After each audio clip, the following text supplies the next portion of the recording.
He always had a big grin. It was as wide as his face, Leary recalled.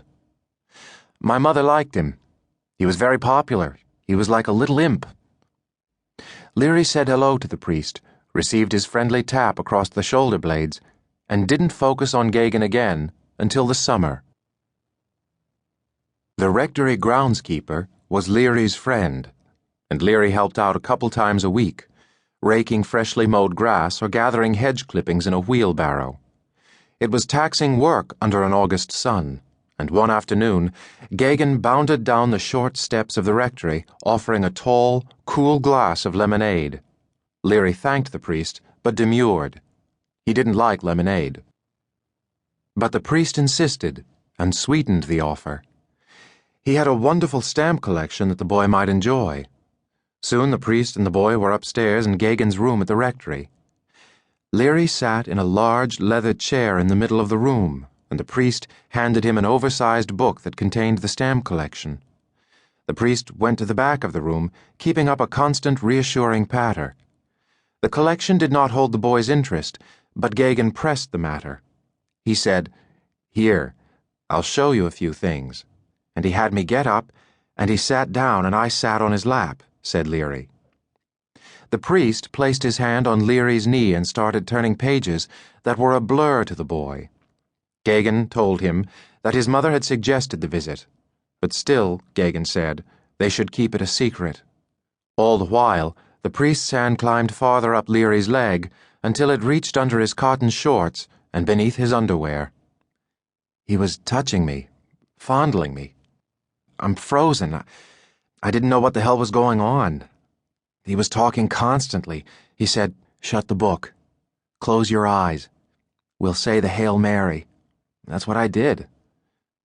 But before the prayer was finished, the boy darted from the room, hurried down the stairs, and found himself shaking behind the church.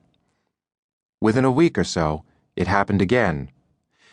Leary was sweeping concrete next to the church when Gagan walked up, put his arm around the teenager, and told him how special he was. The priest then ushered Leary back into the rectory, where, Leary later said, he saw a scowling nun standing at the foot of the stairs. Gagan swept past the nun and directed Leary to the same chair in which the first attack had occurred. The shades were drawn against the summertime brightness.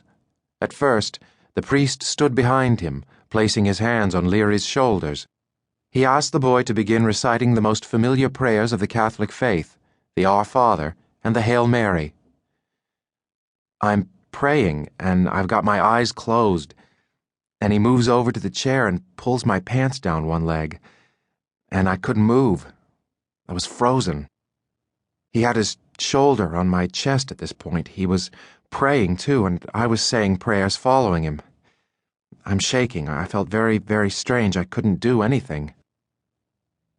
Gagan moved down the young boy's body and began to perform oral sex on him. I was trying to hold back the tears and keep saying my prayers and keep my eyes closed. I didn't see him do that. I remember being pushed back in my chair. The assault did not last long, perhaps only a minute, Leary estimated, before it was interrupted by a sudden commotion. Gagan stood straight up. The door flew open, and a priest with longish white hair started yelling at him. "Jack, we told you not to do this up here. What the hell are you doing? Are you nuts?" He was yelling and screaming, and I just remember floating out of that chair. Leary fled to a tree-shaded spot behind the school and tried to regain his composure.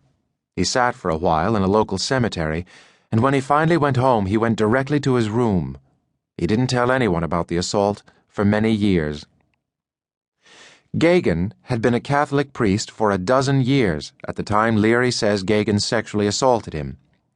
As he moved through parishes in and around Boston, from the edges of the city to the Tony suburbs beyond, he was known as Father Jack to the people in the pews. He baptized their babies. He celebrated their weddings. He prayed over their dead, sprinkling the caskets with holy water. On Saturday afternoons, he sat in the dark and, from behind a screen, listened to their sins and meted out their penance. On Sunday mornings, he delivered the Word of God to them. For faithful Catholic mothers,